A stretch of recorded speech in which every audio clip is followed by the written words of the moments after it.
If you think you'll never be able to retire, or even that you'll need to wait until the standard retirement age of 67, you are luckily mistaken. You actually don't have to work for the rest of your life, or even into your 60s if you truly understand this one simple fact. Money makes money. That's it. Money makes money. You just have to put it to work. We put so much time and energy into chasing side hustles, trying to create the next big app or the next best-selling product, and all the while are wasting our money on luxury items, junk from Amazon, just things that we don't need, eating out all the time, etc., etc. When really, that money we're essentially throwing away is the only thing that's all but guaranteed to make us more money in the long run. This is because of the power of compound interest. Something I truly didn't understand until my mid-20s, but I swear if I learned this as a baby, I would have retired by 25. Think about it this way. Say every year since the age of 20, you've been able to save $10,000 a year. That's around $830 a month for reference. You're super excited, and you should be because that's a lot of money. You put $10,000 in your savings account every January 1st, and after 10 years, you have $100,000 in your savings. And after 30 years, at the age of 50, you now have $300,000 in your savings account. But what if I told you that had you just put that same $10,000 in a different account, then by the age of 50, you'd have around $1.65 million and could finally retire? What if I told you that if you were to add an extra $170 to make it $1,000 a month, then at the age of 50, you'd have around $2 million? And what if I told you to subscribe to this channel and like this video because I have no shame in begging for engagement? The second account is an investment account, where your $10,000 gets invested in the US stock market each year, which tends to increase by 10% each year on average. The first year you put in $10,000, and because it increases by 10%, then by the next year you'll have $11,000. But in the same year, you're also adding another $10,000. So you have $21,000 in year 2.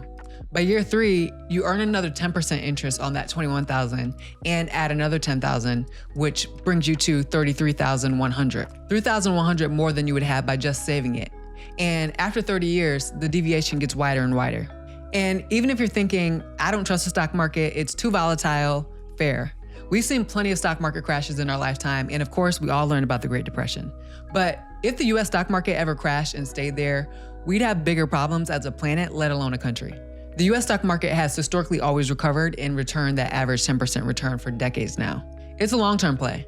And that's why I'm encouraging you to get serious about investing now while you're still in your 20s and 30s and likely haven't even hit your highest earning potential yet. And lastly, another thing you should know is whether you invest your money or save it, your money still loses purchasing power to inflation. The same way 30 years ago, $5 could buy you 2 gallons of milk, and now it can barely buy you 1 gallon. The value of the dollar will continue to decrease, which in the US is around a rate of 3% a year.